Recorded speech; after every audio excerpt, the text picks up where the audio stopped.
जगन्नाथ के 16 कला तहु कला नंद बला जगन्नाथ होउछंती 16 कला विशिष्ट दियो तांकोठु गोटिए कला को आनी जगन्नाथ ए कृष्ण होइछंती अवतार से कथा मु मानिबिनी माने मानिबि ना आज्ञा कोन कोन को आपण कहिले जगन्नाथ को गोटिए कला नेकि कृष्ण अवतार कले किंतु मो कहिया कथा द्वापर जुगे रे प्रभु कृष्ण जन्म ग्रहण कले देह त्याग मध्य कले जेतले देह त्याग करिसंती प्रभु सेतले 8 जण आज्ञा कांधे कि नै कथा कोन फेणा ना कथा को सीधा सीधा को कृष्ण को शरीर पोड़ी दिया गला सारे सब एरिया पोड़ीला किंतु नाभि मंडल पोड़ीलानी जो 8 जण नै थिले विरक्त होई से नाभि मंडल जो मांस को पकई देले समुद्र को से समुद्र रे भासी भासी गला आउ सारे बांकी महल 3 किलोमीटर तो कहिबा कथा सीधा कृष्णंकर देहावशेष जते बेले भसई दिया गला बांकी मुहान रे दारू हे कि लागिला सेइथुर जगन्नाथ बलभद्र सुभद्रा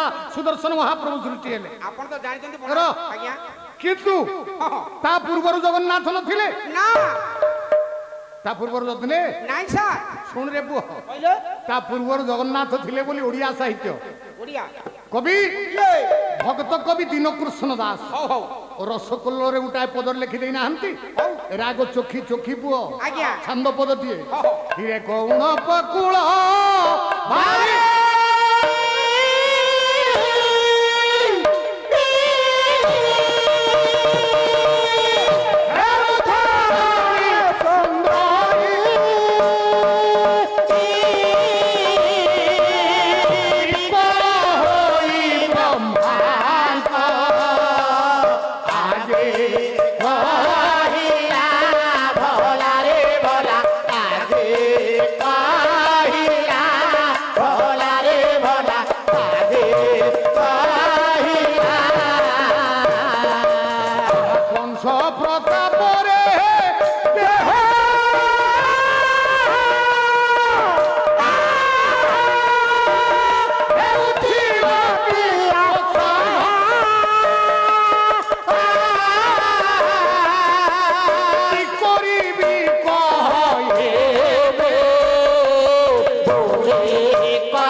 कहिले कौन पकुल भारी हेउ धरणी सुंदरी विकल होई ब्रह्मा को आगे कहिला जो दिन आज्ञा सारा पृथ्वी हाहाकार खेली गला सारा जगत भितरे दुख भरा था दुख भरा समय आसी पहुंची गला से दिन धरणी राणी जाई पहुंची गले ब्रह्मा को पाखरे आज्ञा हाथ जोड़ी कहिले हे ब्रह्मदेव कंस बोली गोटा राक्षस जन्म होईची जार प्रताप जा प्रकोप को मुआ सही पारु नाही ना आपण दया करी मते उद्धार करंतु ब्रह्मा कहले मु तो किछि करि परिबिनी ना जनक पाखु को जीवा पई पड़िबो पड़िबो गले मध्य ब्रह्मा कपिल काहा पाखु गले कि रे का पाखु कहिले जगन्नाथ को अवनी व्यथा ब्रह्मा जाई जगन्नाथ को पाखरे पहुंची गले ए पुओ जो जगन्नाथ को पाखरे ब्रह्मा पहुंचिले सेई जगन्नाथ जे चोळ कोळा तहु कोळा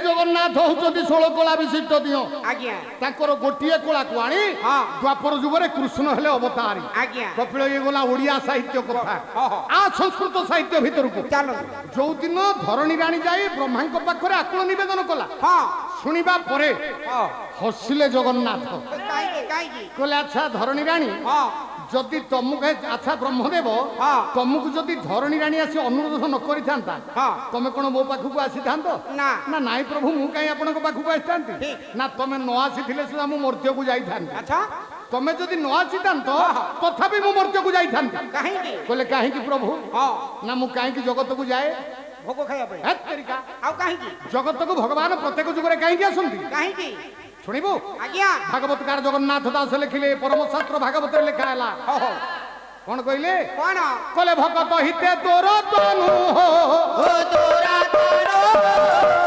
ভগত হিতে তোরা তনু তোরা তনু এনু ভগত কথা তনু কথা ভাগবত কইলে ভগত হিতে তোর তনু এনু ভগত কথা মান আজ্ঞা ভক্তর হিত পাই ভগবান তু ସବୁବେଳେ পরা জগতকু যাও ব্রহ্মাঙ্কু ডাকিলে জগন্নাথ কইলে হয়ে ব্রহ্মদেব মু কাহিকি তুমি ন আসিলে মধ্য যাইথান্তি শুনিব মু কথা দেইছি মো ভক্তଙ୍କୁ আচ্ছা কথা দেইছি মর্ত্যকু ଯିବା পাই সে ভক্ত কিয়ে শুনিব ইয়ে সে ভক্ত থিলে ত্রেতয়া যুগর ভক্ত ত্রেতয়া যুগর মুনি ঋষি মানে যেତେବେଳେ নারী বেশ হইকি রামଙ୍କ পছরে গোড়াউଥିଲେ আজ্ঞা আজ্ঞা এ রাম হাত যোড়িকি মুনি ঋষি ମାନଙ୍କୁ অনুরোধ କରି କହିଲେନି কোন কহিলে কোন কপিলরে আজ্ঞা কবি সম্রাট ভঞ্জ ভঞ্জ বৈদেহিচ বিলাসরে গোটাଏ পদ লেখি দেই নাহাନ୍ତି ମାନସ কোন কহিলে রাম কହୁଛନ୍ତି মুনি ঋষি ମାନଙ୍କୁ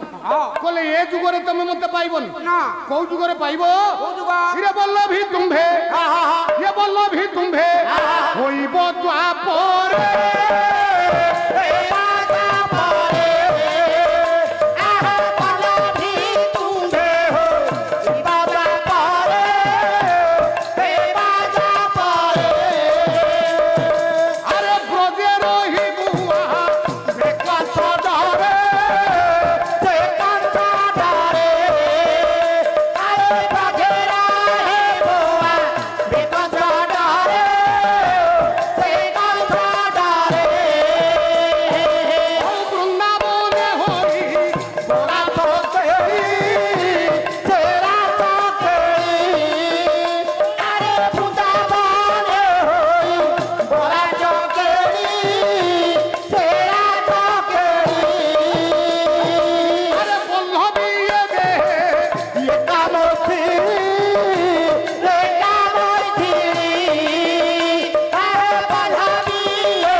ভঞ্জ কহিলে সেদিন রাম হাত যোড়িকি মুনি ঋষি মানুষ কহিলে কলে এ জন্মরে তুমি মতে পাইবনি না বল্লভী তুম্ভে হইব দ্বাপরে দ্বাপর যুগরে তুমি সব হব জনে জনে গোপালুনি আজ্ঞা আউ ব্রজে রহিবু আম্ভে কংসডরে ব্রজপুরে কংসডরে আমি থিবু সেইটি তম আমার মিলন হব বৃন্দাবনের হইব রাস কেলি বল্লভী এ দেহে একা মৈথিলি বৃন্দাবনের সেইটি মিলন হব কহিলে ব্রহ্মদেব মু ত্রেতয়া যুগরে কথা দেইছি তেণু মতে ଯିବା ପାଇଁ পড়িব কোন কলে যাহাকু দিবাকর দাস কইলে যে জগন্নাথ যে 16 কলা তহু কলায় নন্দ বহা তাকু ব্যাস লেখিলে বলে সচাপিকে সৌ হরির ভুদুব একং কৃষ্ণ পরঙ্গ চৈব শুক্ল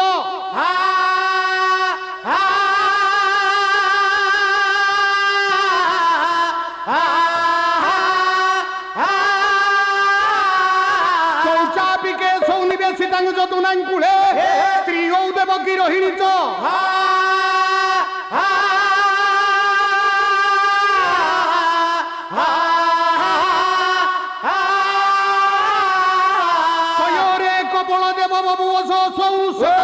দেবস্য কেশ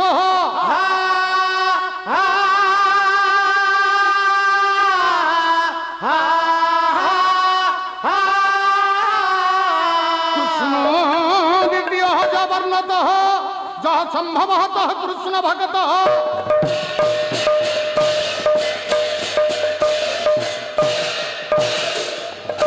ମହାପ୍ରଭୁ ଜଗନ୍ନାଥ ବ୍ରହ୍ମାଙ୍କ ଠାରୁ ଶୁଣିବା ପରେ ନିଜ ଦେହରୁ ଦୁଇଟି କେଶକୁ ଉତ୍ପାଟନ କଲେ। ଆଜ୍ଞା ଗୋଟିଏ ଥିଲା ଶୁକ୍ଳ ବର୍ଣ୍ଣର କେଶ, ଗୋଟିଏ ଥିଲା କୃଷ୍ଣ ବର୍ଣ୍ଣର କେଶ।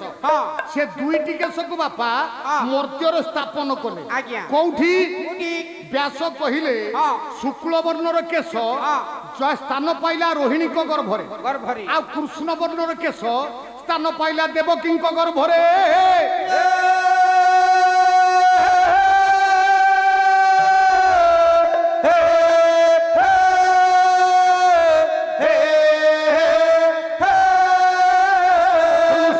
ବର୍ଣ୍ଣର କେଶରୁ ରୋହିଣୀଙ୍କ ଗର୍ଭରୁ ଜନ୍ମ ହେଲେ ବଳରାମ, ଆଉ କୃଷ୍ଣ ବର୍ଣ୍ଣର କେଶରୁ ଦେବକୀଙ୍କ ଗର୍ଭରୁ ଜନ୍ମ ହେଲେ କୃଷ୍ଣ। ଅତଏବ ଜ୍ଞାନୀ ମାନେ ଯିଏ ଜଗନ୍ନାଥ ସେଇ ହଉଛନ୍ତି କୃଷ୍ଣ। ଯଦି ଯିଏ ଜଗନ୍ନାଥ ସେଇ ହେଲେ କୃଷ୍ଣ, ଜଗନ୍ନାଥ ଯେ ଚୋଳ କଳା କହୁ କଳା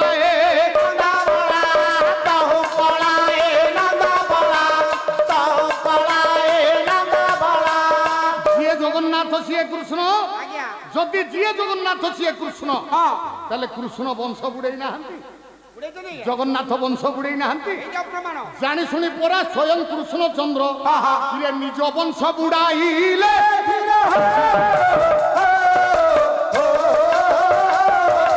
ବଂଶକୁ ବୁଡାଇ ସ୍ୱୟଂ ଜଗନ୍ନାଥ ବଂଶ ବୁଡା ନାମ। ଜଗନ୍ନାଥ ହଉଛନ୍ତି ବଂଶ ବୁଡା, କୃଷ୍ଣ ହଉଛନ୍ତି ବଂଶ ବୁଡା। ନିଜ ବଂଶଟାକୁ ନିଜେ ବୁଡେଇ ଦେଇଛନ୍ତି। କାହିଁକି ବୁଡେଇଲେ? କାହିଁକି ବୁଡେଇଲେ? ଯୋଉ ବଂଶଟାକୁ ସୃଷ୍ଟି କରିଥିଲେ ଭଗବାନ କୃଷ୍ଣ, ନିଜ ବଂଶଟାକୁ ନିଜେ କାହିଁକି ବୁଡେଇଲେ? ପିଲା ବହଳ ହେଇଗଲେ। ଏ ପୁଅ, କୃଷ୍ଣ ଦେଖିଲେ ଯଦି ତାଙ୍କ ପୁଅ ନାତି ତାଙ୍କ ବଂଶଧର ମାନେ କଳିଯୁଗ ପର୍ଯ୍ୟନ୍ତ ରହନ୍ତି, ତାହେଲେ ପୃଥିବୀ ପାଇଁ ବିରାଟ ବିପଦ। କାରଣ ବର୍ତ୍ତମାନର ପରିସ୍ଥିତି ଯାହା, ତାଠାରୁ ଆହୁରି ଭୟଙ୍କର ପରିସ୍ଥିତି ଥିଲା ସେତେବେଳେ। କୃଷ୍ଣ ଯେତେବେଳେ ବଂଶ ବୁଡେଇବା ପାଇଁ ଚିନ୍ତା କଲେ, ବର୍ତ୍ତମାନର ପରିସ୍ଥିତି ଯାହା କଳିଯୁଗରେ, ସେତେବେଳେ ତାଠାରୁ ଆହୁରି ଭୟଙ୍କର ପରିସ୍ଥିତି ଥିଲା। କଣ ଅନୁଭବ କଲେ କୃଷ୍ଣ? ଜ୍ଞାନୀମାନ ଗୋଟିଏ ଦିନ ଦ୍ୱାରକାରେ ସାଧୁ ସନ୍ଥ ମାନେ ସମ୍ମିଳନୀ କରିଥିଲେ। ଦ୍ୱାରକାରେ ସାଧୁ ସନ୍ଥ ମାନେ ଏକତ୍ରିତ ହୋଇଥିଲେ, ଗୋଟିଏ ଧର୍ମ ସମ୍ମିଳନୀ କରିଛନ୍ତି। ଧର୍ମ ସମ୍ମିଳନୀ ସରିଲା। ଯେତେବେଳେ ଧର୍ମ ସମ୍ମିଳନୀ ସରିଲା, ଯେଉଁ ସାଧୁ ସନ୍ଥ ମାନେ ଯେଉଁ ସ୍ଥାନରୁ ଯାତ୍ରା କରିଥିଲେ, ଯେଉଁ ସ୍ଥାନରୁ ସମ୍ମିଳନୀ କି ପହଞ୍ଚିଥିଲେ, ପୁଣି ପ୍ରତ୍ୟାବର୍ତ୍ତନ କଲେ। ସେମାନେ ଯେତେବେଳେ ଲେଉଟୁଛନ୍ତି, ଜଣେ ଋଷି, ତାଙ୍କ ନାଁଟି ହଉଛି ଦେବଳ। 8ଟା ବାଙ୍କ ଦେହରେ, ତେଣୁ ପୁରାଣ କହିଲେ ନାଁଟା ହେଲା ଅଷ୍ଟବକ୍ର। ଋଷି ଅଷ୍ଟବକ୍ର ନିଜ ଶିଷ୍ୟ ଅନୁଗାମୀ ମାନଙ୍କୁ ଧରିକିରି ଲେଉଟୁଛନ୍ତି। ରାଜଦାଣ୍ଡରେ ଛିଡା ହେଇଛନ୍ତି କୃଷ୍ଣଙ୍କ ପୁଅ ନାତି ମାନେ। ଏମାନେ ଦେଖିଦେଲେ। ଯେତେବେଳେ ଦେଖିଦେଲେ, ଏମାନେ କଣ କେହି ଭଲ ଅବସ୍ଥାରେ ଥିଲେ? ଆଜ୍ଞା, ଆଉ କଣ କଲେ ନା, ରେ ମଦ୍ୟପ ଜେନେ ମଦ୍ୟପି ସତ୍ୟ ସତ୍ୟ ନ ଜାଣଇ, ସତ୍ୟ ସତ୍ୟ ନ ଜାଣଇ, କୃଷ୍ଣଙ୍କ ପୁଅ ନାତି ମାନେ ସମସ୍ତେ ନିଶାସକ୍ତ ଅବସ୍ଥାରେ ଥିଲେ। ସବୁ ନିଶାସକ୍ତ। ଆଚ୍ଛା, ନିଶାସକ୍ତ ଅବସ୍ଥାରେ ଯେତେବେଳେ ଅଛନ୍ତି, ଏମାନେ ତ ଦେଖୁଛନ୍ତି ଋଷି ଆସୁଛନ୍ତି, ତାଙ୍କ ପଛରେ ଶହ ଶହ ହଜାର ହଜାର ସଂଖ୍ୟାରେ ଶିଷ୍ୟ ଆସୁଛନ୍ତି। ଏମାନେ ଭାବିଲେ, କହିଲେ ଗୋଟେ 8ଟା ବାଙ୍କ ଥିବା ଅଷ୍ଟବକ୍ର ଋଷି, ବିକଳାଙ୍ଗ ଭିନ୍ନକ୍ଷମ ଋଷି, ତା ପଛରେ ଏତେ ଲୋକ, ଏତେ ଶିଷ୍ୟ, ତାହେଲେ ତା ପାଖରେ କଣ ଜ୍ଞାନ ଅଛି ଟିକେ ଆଜି ପରୀକ୍ଷା କରିବା। କଣ ଜ୍ଞାନ ଅଛି ପରୀକ୍ଷା କରିବା ପାଇଁ କୃଷ୍ଣଙ୍କର ପୁଅ ନାତିଙ୍କ ଭିତରେ ଗୋଟିଏ ସୁନ୍ଦର ପିଲା ଥିଲା। ତୋ ଭଳିଆ ଛେଳି ମୁହାଁ ନୁହଁ, ଭଲ ପିଲାଟିଏ ଥିଲା। ସେ କିଏ କହିଲୁ କପିଳ? ଭାଗବତ କହିଲେ। କହିଲେ ନାଁଟା ହଉଛି ଶାମ୍ବ। କଣ କଲେ ରେ ପୁଅ? ଭାଗବତରେ ଲେଖା ହେଲା, କହିଲେ ଶାମ୍ବକୁ ନାରୀ ବେଶ କରି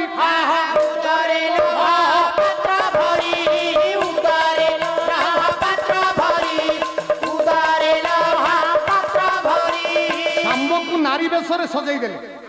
ଶାମ୍ବ ଥିଲା ପୁରୁଷ, ତାକୁ ନାରୀ ବେଶ କରିଦେଲେ।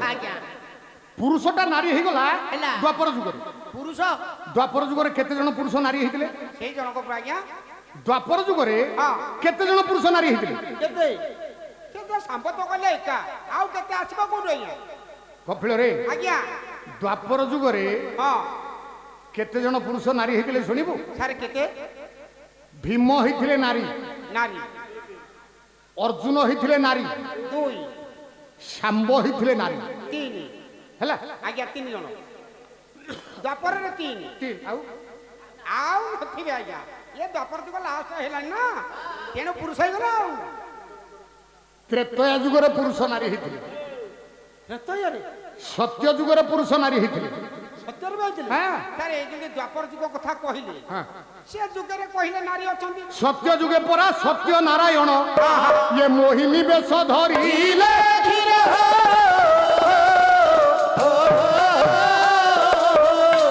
ପରା ଦେବତା ଦାନବ ମଧ୍ୟରେ ଅମୃତ ବାଟିଲେ। ସତ୍ୟ ଯୁଗରେ ସତ୍ୟ ନାରାୟଣ ହେଲେ ମୋହିନୀ ନାରୀ। ଆଜ୍ଞା ସତ୍ୟ ଯୁଗରେ ସ୍ୱୟଂ ନାରାୟଣ ହେଲେ ନାରୀ। ତ୍ରେତୟା ଯୁଗରେ ଗୋଟା ରାକ୍ଷସ ହେଇଥିଲା ନାରୀ। ସେ କିଏ? ରାମାୟଣରେ 4 ଜଣ ସୀତା, 4 ଜଣ ସୀତା, କାୟା ସୀତା, ଛାୟା ସୀତା, ମାୟା ସୀତା, ସୁବର୍ଣ୍ଣ ସୀତା। ତା ଭିତରୁ ଯିଏ ମାୟା ସୀତା ହେଇଥିଲା ଆଜ୍ଞା କପିଳ ସିଏ କିଏ ଜାଣିଛୁ? ସାର୍ କିଏ? ଏ ପୁଅ ଆଜ୍ଞା ବଙ୍ଗଳା ରାମାୟଣ, ବଙ୍ଗଳା ରାମାୟଣ ଲେଖା ଅଛି। ସେ ଯିଏ ହେଇଥିଲା ମାୟା ସୀତା ସେ କିଏ ନା ତା ନାମଟା ଥିଲା ଜମ୍ବୁମାଳି। ଜମ୍ବୁମାଳି ନାମେ ଦୈତ୍ୟ ଥିଲା ପରା ଏ ମାୟା ସୀତା ହୋଇ ଗଲା।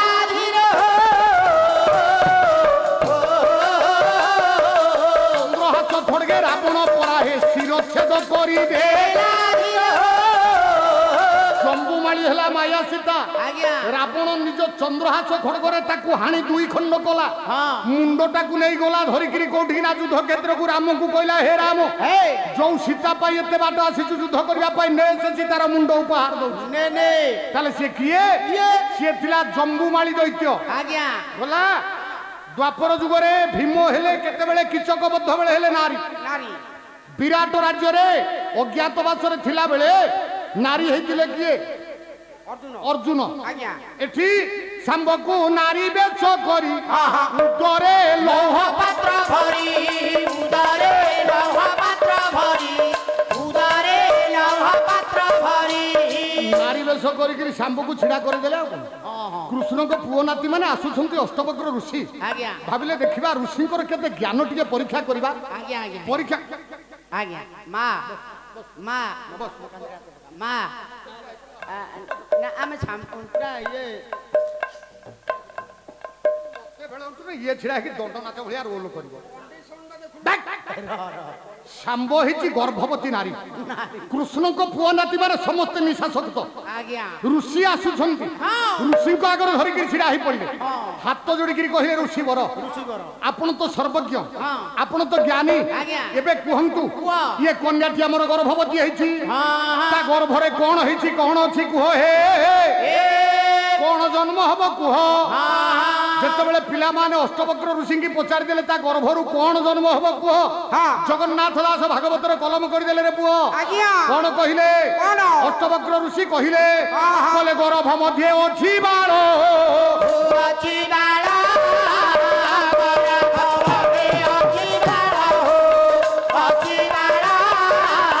ଜମିବ ଲୁହାର ମୁଷଳ,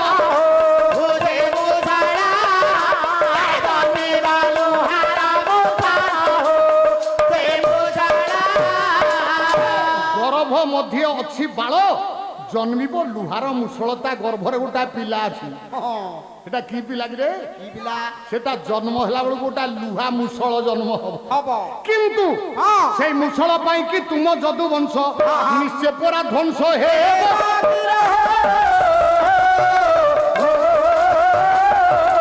এই কথা নেই, এই কথা কহি বিদায় নেলে যে অষ্টবর করছি ভাব।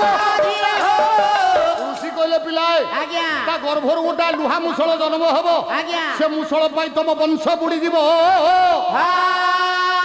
ଏଠିକି କହିକିରି ପଳେଇଲେ ଆଜ୍ଞା ଇଏ ତ ସବୁ ନିଶାସକ୍ତ ଇଏ ତ ଗୋଟେ ଲୁହା ପାତ୍ର ବାନ୍ଧିଛନ୍ତି ନା ବାବାଜୀ କହିଲେ ତା ଗର୍ଭରୁ ଗୋଟେ ଲୁହା ମୁଷଳ ଜନ୍ମ ହବ କହିକିରି ପଳେଇଲେ ମା ତାଳି ମାରିକି ହସିଦେଲେ ପିଲା ସବୁ କହିଲେ ଆରେ ହେ ଇଏ ବାବାଜୀ କିଛି ଜାଣିନି ରେ ଆମେ ଗୋଟାଏ ବାନ୍ଧିଛୁ ଲୁହା ପାତ୍ର ଇଏ କହିଲାଣି ଗୋଟାଏ ମୁଷଳ ମୁଷଳ ଋଷି ଗଲେ ତାଙ୍କ ବାଟରେ ଆଜ୍ଞା ପିଲାମାନେ ହସି ହସି ନିଶାତ ହେଇଛି ହସ ସରିଲା ଖୋଲିଲେ ଲୁଗାକୁ ଆଜ୍ଞା ଯେତେବେଳେ ଲୁଗା ଖୋଲିଲେ କପିଳରେ ସାର୍ ଆଉ ଥିଲା କିରେ ପାତ୍ର ଆଉ କଣ ଥିଲା ଇଏ ପାତ୍ରର ବଦଳେ ଲୁହାର ମୁଷଳ ଗରଭୁ ଜନ୍ମ ହେଲା ଏ ଖବର ଯାଇ ଯଦୁପତି କୃଷ୍ଣ କାନରେ ଏବେ ପଡିଲା ଇଏ ନିଶାସକ୍ତ ଅବସ୍ଥାରେ ଖୋଲୁଛନ୍ତି ଲୁଗାକୁ ଇଏ ପାତ୍ର ଆଉ ନଥିଲା ରେ ପୁଅ ନା ପାତ୍ର ବଦଳରେ ମା ଗୋଟା ଲୁହା ମୁଷଳ ବାହାରିଲା ଇଏ ତ ନିଶା ଅଛନ୍ତି କଣ ଜାଣିବେ କଣ ଜାଣିବେ ମଦ୍ୟପ ମଦ୍ୟ ପିଇ ସତ୍ୟ ଅସତ୍ୟ ନ ଜାଣି ସତ କଣ ମିଛ କଣ ନିଶା ଖାଇଲା ବାଲା ଜାଣିପାରିବ ନା କେବେ ଜାଣିପାରିବ ନା ଗୋଟେ ସାଧାରଣ ଉଦାହରଣ ଦଉଛି ଦିଅନ୍ତୁ ଆମ ଢେଙ୍କାନାଳ ଜିଲ୍ଲାରେ ଢେଙ୍କାନାଳ ସହରରେ ଆଜ୍ଞା ଘୁଙ୍ଗୁର ଭାଇ ଜଣେ ଭେଟନାରୀ ସର୍ଜନ ଥିଲେ ଭେଟନାରୀ ସର୍ଜନ ତାଙ୍କର ଗୋଟିଏ ଭାଇ ସେ ଦୁଇ ଭାଇ ତାଙ୍କର ପୁଅ ଝିଅ ନାହାନ୍ତି ତାଙ୍କ ସାନ ଭାଇଟିକି ସେ ପୁଅ ପରି ପାଳନ କରନ୍ତି ଆଜ୍ଞା ମୁଁ ଦେଖିଛି ସେ ପିଲାଟା ସେତେବେଳେ ଏତେ ନିଶାସକ୍ତ ଏତେ ନିଶା ଖାଏ ତାକୁ ସେତେବେଳେ ଗୋଟା ଦିଆ ହେଇଥିଲା ଜାୱା ନା କଣ ଗୋଟେ ଗାଡି ଥିଲା ଏଚଡି ଗାଡି ଆଜ୍ଞା ଗୋଟା ଏଚଡି ଗାଡି ଦେଇଥିଲା ତା ଭାଇ ଚଢିବା ପାଇଁ ସେ ଫୁଟ ରୋଷ୍ଟ ଉପରେ ଛିଡା ହେଇକି ହାଣ୍ଡେଲରେ ହାତ ଚଢିକି ହାତ ଟେକିକି ଯିବ ସେଇ ଗାଡିରେ ଏବେ ଯେମିତି ଷ୍ଟଣ୍ଟ କରୁଛନ୍ତି ପିଲାମାନେ ସେ ସେମିତି ଯାଏ ଗୋଟା ଚକ ଆଜ୍ଞା ସେତେବେଳେ ସେ ଭିଏସ୍ଆଇ ଥିଲେ ଆମ ଭୁବନରେ ସାନ ଭାଇଟି ବୁଲେଟ ଚଢୁଛି ଭୁବନରୁ କାମାକ୍ଷନଗର ଯାଉଛି ସେ କାମାକ୍ଷନଗର ପଟରୁ ଗୋଟା ବଡ ଗାଡିଟିଏ ଆସୁଛି ଟ୍ରକଟିଏ ଇଏ ତ ନିଶା ଖାଇଛି ଭାବିଲା ଗୋଇଠା ମାରିକି ସେ ଟ୍ରକକୁ ଓଲଟେଇ ଯିବ ସିଆଡୁ ଟ୍ରକ୍ ଆସୁଛି ଗାଡି ତା ଏଚଡି ଗାଡିରେ ଯାଉଛି ଫୁଟ ରେଷ୍ଟ ଉପରେ ଛିଡା ହେଇ ପଡିଲା ବସେ ବାରିଲା ଗୋଟାଏ ଗୋଇଠା ଆଚ୍ଛା ଯେତେବେଳେ ଗୋଇଠାଟା ମାରିଯିବ ଟ୍ରକର ଯାହା ହେଇଥିବ ଆପଣ ମାନେ ଅନୁଭବ କରୁଥିବେ ତାର ଯାହା ହେଇଥିବ ଆପଣ ବି ଅନୁଭବ କରୁଥିବେ ଆଜ୍ଞା ଡାହାଣ ପଟ ଗୋଡଟା ଜଙ୍ଘ ପାଖରୁ କଟା ହେଲା କାହିଁକି ଏମିତି ହେଲା କେବଳ ନିଶା ମଦ୍ୟପ ମଦ୍ୟ ପିଇ ସତ୍ୟ ଅସତ୍ୟ ନ ଜାଣ ଇଏ ମଦ ପିଇକିରି ଭାବିଲା ଟ୍ରକକୁ ଗୋଇଠା ମାରିକିରି ଓଲଟେଇ ଦବ ଟ୍ରକକୁ ଓଲଟେଇବ କଣ ତା ଗୋଡ ଜଙ୍ଘ ପାଖରୁ କଟା ହେଲା ଏ ଅବସ୍ଥା ଯାହା କୃଷ୍ଣଙ୍କ ପୁଅ ନାତି ମାନଙ୍କ ଅବସ୍ଥା ତାହା ଆଜ୍ଞା ଇଏ ତ କହିକିରି ପଳେଇ ଗଲେ କହିଲେ ତା ଗର୍ଭରୁ ଗୋଟାଏ ମୁଷଳ ଜନ୍ମ ହବ ଇଏ ହସିକି ତାଳି ମାରିକି ହସରେ ଉଡେଇ ଦେଲେ କିନ୍ତୁ ଖୋଲିଲା ବେଳକୁ ମୁଷଳଟିଏ ବାହାରିଲା ଆଉ ୟାଙ୍କ ମୁଣ୍ଡକୁ କିଛି ଢୁକିଲାନି ଏ ତ ନିଶାସକ୍ତ ଅବସ୍ଥାରେ ଅଛନ୍ତି ନା ଖବର ଯାଇ ପହଞ୍ଚି ଗଲା ଯଦୁପତି କୃଷ୍ଣଙ୍କ ପାଖରେ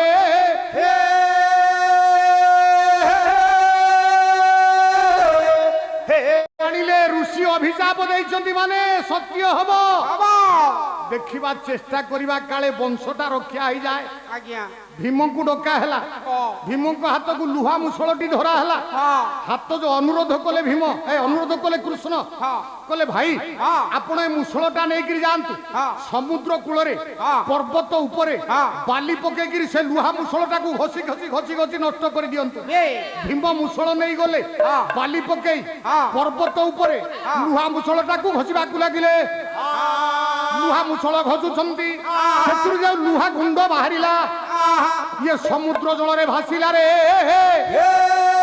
କପିଳ ସେ ଲୁହା ଗୁଣ୍ଡ ସମୁଦ୍ର ଜଳରେ ଭାସି ଭାସି ଯାଇ ଯେଉଁଠି ଲାଗିଲା ଏରୋକାବନ ହୋଇଲା ସେତେବେଳକୁ ପୁରା ଛୋଟିଆ ଖଣ୍ଡିଏ ଲୁହା ଯେ ବଳି ପଡ଼ିଲା ଭୀମ ଲୁହା ମୁଷଳଟାକୁ ଘଷୁଛନ୍ତି ସେଥିରୁ ଲୁହା ଗୁଣ୍ଡ ଗୁଡାକ ବାହାରିଲା ସମୁଦ୍ର ଜଳରେ ଭାସିଲା ଭାସି ଭାସିକିରି ନିର୍ଦ୍ଦିଷ୍ଟ ଗୋଟାଏ ଜାଗାରେ ଲାଗିଲା ଯୋଉଠି ଲାଗିଲା ସେଠି ଗୋଟାଏ ବଣ ତିଆରି ହେଲା ସେ ବଣ ନାଁଟା ହଉଛି ଏରୋକା ବନ ନାଁଟା ହେଲା ଏରୋକା ବନ ଛୋଟିଆ ଖଣ୍ଡିଏ ଲୁହା ବଳିଲା ମାତ୍ର ଇଏ ଗାଲୁଆ ମାଲୁଆ ଆଙ୍କୁ କେହି ପାରିବେନି କଣ ସାରେ ଗାଲୁଆ ମାଲୁଆ ଗାଲୁଆ ମାଲୁଆ ଯିଏ ଗାଲୁ କରିବ ଆପଣ 1000 ଲୋକ ତାକୁ ସେ ଗାଲୁ କରିବ ଆପଣ କଣ କରିବେ ଯିଏ ମାଲୁଆ ଯିଏ ବଳୁଆ ଲୋକ ଥରେ ଯଦି ବଳ ପ୍ରୟୋଗ କରିଛି ଏ! ଆପଣ ଯେତେ କୁହନ୍ତୁ କାହା କଥା ସେ ଶୁଣିବନି। ନା। ଇଏ ଭୀମ ତ ଲୁହା ଘଷୁଥିଲେ, ହଁ ଛୋଟିଆ ଖଣ୍ଡିଏ ଲୁହା ବଳିଲା, ହଁ। ଭାବିଲେ ସବୁ ତ ଗଲା, ଏଇ ଛୋଟିଆ ଖଣ୍ଡକୁ କଣ କରିବ, ନଷ୍ଟ କରିବ, ଇଏ କଣ ଉପକାର କରିବ, ଇଏ କିଛି- ଏ କଥା କହି ଆଜ୍ଞା। ଭୀମ ସେ ଛୋଟିଆ ଖଣ୍ଡ ଲୁହା ହଁ। ପାଣି ଭିତରକୁ ଫିଙ୍ଗି ଦେଲେ। ପାଣି ଭିତରେ ଗୋଟାଏ ମାଛ ଥିଲା, ହଁ। ଇଏ ଲୁହାଟା ଯେତେବେଳେ ପାଣିରେ ପଡିଲା, ହଁ। ଇଏ ଖାଦ୍ୟ ଭାବି ପରା ମାଛ ଗୋଟି ସେଇ ଲୁହା ଖଣ୍ଡ ଗିଳି ଦେଲା।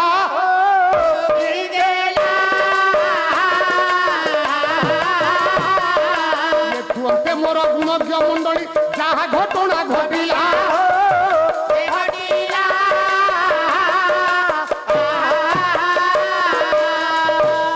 ଲୁହା ମୁଷଳର ଗୁଣ୍ଡରେ ତିଆରି ହେଲା ଏରୋକାବନ, ହଁ ଶେଷ ଅଂଶ ଖଣ୍ଡକ ରହିଲା ମାଛ ପେଟରେ। ଆଜ୍ଞା କଥାଟା ଏଇଠୁ ରହିଲା। ରହିଲା। ଭଗବାନ କୃଷ୍ଣ ବିଚାର କଲେ, ହଁ।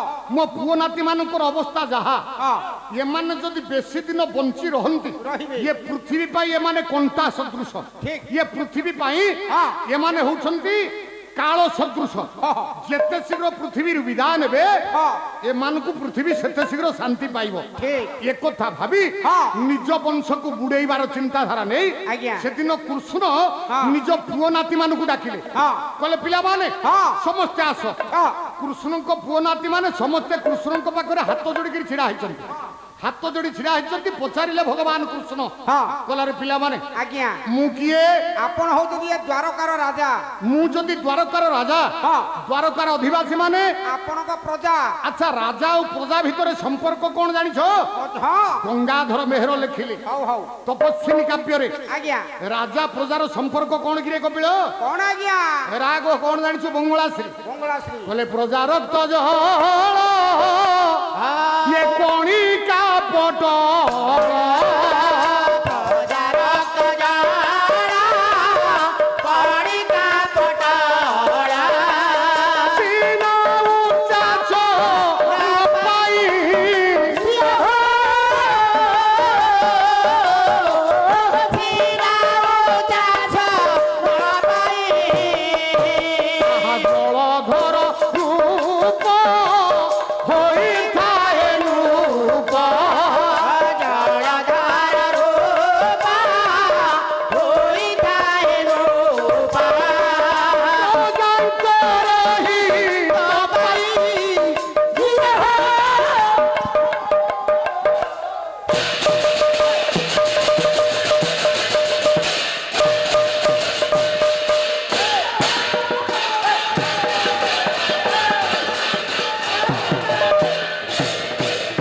ଗଙ୍ଗାଧର ମେହେର ଲେଖିଲେ ତପସ୍ୱିନୀ କାବ୍ୟରେ ପ୍ରଜା ରକ୍ତ ଜଳ କଣିକା ପଟଳ ସିନା ଉଚ୍ଚାସନ ପାଇଁ। ହଁ ମୋର ଗୁଣି ଜ୍ଞାନୀ ପଣ୍ଡିତ ସମାଜ, ଆଜ୍ଞା ଜଣେ ରାଜା କେମିତି ଧନଶାଳୀ ହେଇଥାଏ, ଜଣେ ରାଜା ହଁ କିପରି ଧନଶାଳୀ ହୁଏ? ଅଧିକ ଜମି ଥିଲେ, ଅଧିକ ତାଙ୍କର ଜମି ଥିଲେ।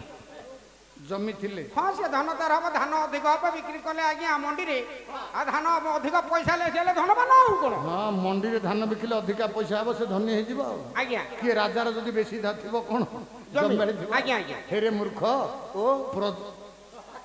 ନାଇଁ ତୁ ମୂର୍ଖ ପରା, ତୁ ସ୍ୱୀକାର କରୁଛୁ ତୁ ମୂର୍ଖ ଆଉ। ଆଜ୍ଞା ଆଜ୍ଞା ମେହେର କହିଲେ ପ୍ରଜା ରକ୍ତ ଜଳ କଣିକା ପଟଳ ସିନା ଉଚ୍ଚାସନ ପାଇଁ। ପାଇଁ ପ୍ରଜା ମାନେ ହଁ ନିଜ ଝାଳକୁ ରକ୍ତକୁ ଝାଳ କରି ବେଶ। ଯାହା ପରିଶ୍ରମ କରନ୍ତି, ଆଜ୍ଞା ସେଥିରୁ କିଛି ମାତ୍ରାରେ ରାଜାକୁ ଦାନ କରନ୍ତି, ହଁ ରାଜାଙ୍କୁ ଦାନ କରନ୍ତି। ହଁ ହଁ କେମିତି ଦାନ କରନ୍ତି? କେମିତି? ଜ୍ଞାନୀମାନ ଆପଣମାନେ ଶିକ୍ଷିତ ସମାଜ ବସିଛନ୍ତି। ହଉ ଆମ ପୃଥିବୀରେ ଯେତିକି ଦେଶ ଅଛନ୍ତି, ହଁ ସବୁ ଦେଶ ମାନଙ୍କ ଭିତରେ ଧନୀ କିଏ? କୋଉ ବାଂଲାଦେଶ ଦେଶ? ବାଂଲାଦେଶ ଆଜ୍ଞା ବାଂଲାଦେଶ ବାଂଲାଦେଶ ତାଙ୍କ ବ୍ୟାଟ ଦେଖୁନାହାନ୍ତି କେମିତି ତାଙ୍କ ଛୁଆ ଆଣୁଛନ୍ତି। ସେ ବ୍ୟାଟ ଦେଖିକିରି କହୁଛି ଧନୀ। ହଁ ଚିକ୍ ଚିକ୍ ମାରୁଛି ଆଜ୍ଞା। କପିଳ ତମ ଗାଁରେ ବି କେହି କହିପାରିବେ ଏଇ ପୃଥିବୀରେ କେତେଟା ଦେଶ ଅଛି ଜାଣିଛୁ? ମୁଁ ମତେ କଣ ଆପଣ ଅବିଶ୍ୱାସ କରୁଛନ୍ତି, ମୁଁ କିଛି ଜାଣିପାରୁନି ବୁଝିଲେ। ଆଚ୍ଛା ଆମ ପୃଥିବୀରେ ଆହା, କେତୋଟି ମହାଦେଶ ଅଛି କହିଲୁ? କେତୋଟି ମହାଦେଶ ଅଛି? ମାଡ଼ ଦେଲେ ମୋର ଜ୍ଞାନ ବାହାରିବ ନା। କେତୋଟି ମହାସାଗର ଅଛି ଅଛି ତମ ଗାଁରେ କହିପାରିବେ? କେତେଟା ମହାଦେଶ? ଦଶ। ସାର୍ 22ଟା ମହାଦେଶ, 22 ମହାସାଗର 7ଟି। କହିଦେଲା ଗୋଟାଏ ଅଧିକା କହିଦେଲା, ସେଟା କିନ୍ତୁ ଠିକ କହିବା କଥା। କପିଳ ଆଜ୍ଞା ବସ, ଆମ ସାରା ପୃଥିବୀରେ ଆମେରିକା ହଉଛି ସବୁଠୁ ଧନୀ। ଆମେରିକା କାହିଁକି ଜାଣନ୍ତି? ସାର୍ କାହିଁ କହିଲେ? ଆମେରିକାରେ ହଁ କୃଷକମାନେ ଇନକମ୍ ଟ୍ୟାକ୍ସ ଦିଅନ୍ତି। ଚାଷୀ ଚଷା ଯିଏ ଚାଷ କରୁଛି ସିଏ ଇନକମ୍ ଟ୍ୟାକ୍ସ ଦିଏ। ସେଟା କ'ଣ ଆଜ୍ଞା? ବୋଲ ଆରେ ସେଇଟା ମୁଁ ଜାଣିବା ଦରକାର। ସେଇଟା କ'ଣ? ତୁ ହେଲୁ ମୂର୍ଖ, ତୁ ଖାଲି କ'ଣ ଖାଲି ଏଇ ଯୋଉ ପୋଷାକ ପିନ୍ଧି ପଳେଇ ଆସିଛୁ, ତୁ ପାଲା ପାଲା ହେଲୁଣୁ ଆରେ। ହେଁ ତୁ ଯୋଉ ତୁ ହେଲୁଣୁ ପାଲା ପାଲା? ଚିହ୍ନିଛୁ ତାଠୁ କିଏ? ଶିଖୁନୁ? ଆରେ ଚିହ୍ନିଛୁ କିଏ ମୁଁ? ଆଜ୍ଞା ନାଇଁ ଏସବୁ ବୁଝିପାରୁନା। ତୁ ବୁଝଉଛୁ ପୁଅ? ମୋ ପୁତନା ଟାକ୍ସ କ'ଣ? ତୁ ତ ପଣ୍ଡିତୁଟା ବୁଝଉଛୁ। ପଣ୍ଡିତ ଗଛ ପ୍ରଜାମାନେ ହଁ ରାଜାଙ୍କୁ ଟ୍ୟାକ୍ସ ଦିଅନ୍ତି। ସେଇଟା କ'ଣ ବୁଝାନ୍ତୁ? ମୋର ସେଇଟା ବୁଝିବାର ଅଛି। ମାନେ ଟ୍ୟାକ୍ସ ସିଏ ବୁଝିପାରୁନି, ତାକୁ ବୁଝେଇବି, ସିଏ ତାକୁ କହୁଛି ମୂର୍ଖ। ଆରେ ତୁ ବର୍ଷକୁ ଥରେ ଖଜଣା ଦଉଛୁ ନା ସରକାରଙ୍କୁ? ଖଞ୍ଜଣା ଖଜଣା ଦଉଛୁ? ଦଉଛି ଆଜ୍ଞା, ମୋର ଯାହାହେଲେ ଦି ଗୁଣ୍ଠୁ ଅଛି ମୁଁ ଦଉଛି ନା। ତାକୁ କହନ୍ତି କର। ସେଇଟା ଯୋଉମାନେ ବ୍ୟବସାୟ କରୁଛନ୍ତି ଆଜ୍ଞା ଆଜ୍ଞା ସେମାନେ ସରକାରଙ୍କୁ କର ଦଉଛନ୍ତି, ଆଜ୍ଞା ସେଲ୍ ଟ୍ୟାକ୍ସ। ଯୋଉମାନେ ଚାକିରି କରିଛନ୍ତି, ହଁ ବହୁତ ଦରମା ପାଉଛନ୍ତି, ହଁ ସେମାନେ ଦଉଛନ୍ତି ଇନକମ୍ ଟ୍ୟାକ୍ସ। ଆପଣ କେତେ ଦଉଛନ୍ତି? କେତେ ଦଉଛନ୍ତି? ଏ ଆରେ ସାର୍ ମୁଁ ଦି ଭାଇ। ତମେ କିଏ? ହଁ ତମେ କିଏ? ସେ ଖାଲି ବାଉଳା ହେଇକିରି ବେଳେ ବେଳେ ମଉସା ଡାକି ଦଉଛୁ ନା, ନହେଲେ ଆମେ ଦି ଭାଇ ନା ରେ। ଖସିଗଲା ଯୋଉ ପ୍ରଜାମାନେ ଆଜ୍ଞା ରାଜାଙ୍କୁ ଯୋଉ କର ପ୍ରଦାନ କରନ୍ତି, ଆଜ୍ଞା ସାର୍ ସେ କର ଗ୍ରହଣ କରି ଆଜ୍ଞା। ରାଜା ହୁଏ ଧନୀ। ଧନୀ ଯୋଉ ଦେଶରେ ହଁ। ପ୍ରଜାମାନେ ହଁ। ଯେତିକି ଟ୍ୟାକ୍ସ ଦିଅନ୍ତି, ହଁ। ସେ ଟ୍ୟାକ୍ସକୁ ନେଇକିରି ସରକାର ହୁଏ ଧନୀ। ଧନୀ ଆମେରିକାରେ ଯେତିକି ଟ୍ୟାକ୍ସ ଦଉଛନ୍ତି ଆଜ୍ଞା ଆମ ଭାରତରେ ନାହିଁ। ନା ଆମ ଭାରତରେ ନାହିଁ, ତେଣୁ ଆମେରିକା ସବୁଠୁ ବେଶୀ ଧନୀ ରାଷ୍ଟ୍ର। ହଁ ତାହେଲେ ଆମେରିକା କାହିଁକି ଧନୀ ହେଲା? ନା ପ୍ରଜାମାନଙ୍କ ପାଇଁ। ଠିକ ରାଜା ଧନୀ ହୁଏ ପ୍ରଜାଙ୍କ ପାଇଁ। ବେ ଯଦି ରାଜା ଧନୀ ହେଲା ପ୍ରଜାଙ୍କ ପାଇଁ, ଆଜ୍ଞା ପ୍ରଜା ପାଇଁ କିଛି କର୍ତ୍ତବ୍ୟ ଅଛି ନା ନାହିଁ? ଆଉ ପ୍ରଜାମାନଙ୍କ ପାଇଁ ହଁ। ରାଜାର କିଛି କର୍ତ୍ତବ୍ୟ ଅଛି ନା ନାହିଁ? ହଁ ଯଦି ରାଜା ଯୋଉଦିନ ପ୍ରଜାଙ୍କ ପ୍ରତି ଥିବା କର୍ତ୍ତବ୍ୟକୁ ଭୁଲିଯାଏ, ବେ ସେ ରାଜା ହବ? ନା କାହିଁକି କହିଲେ କଥା?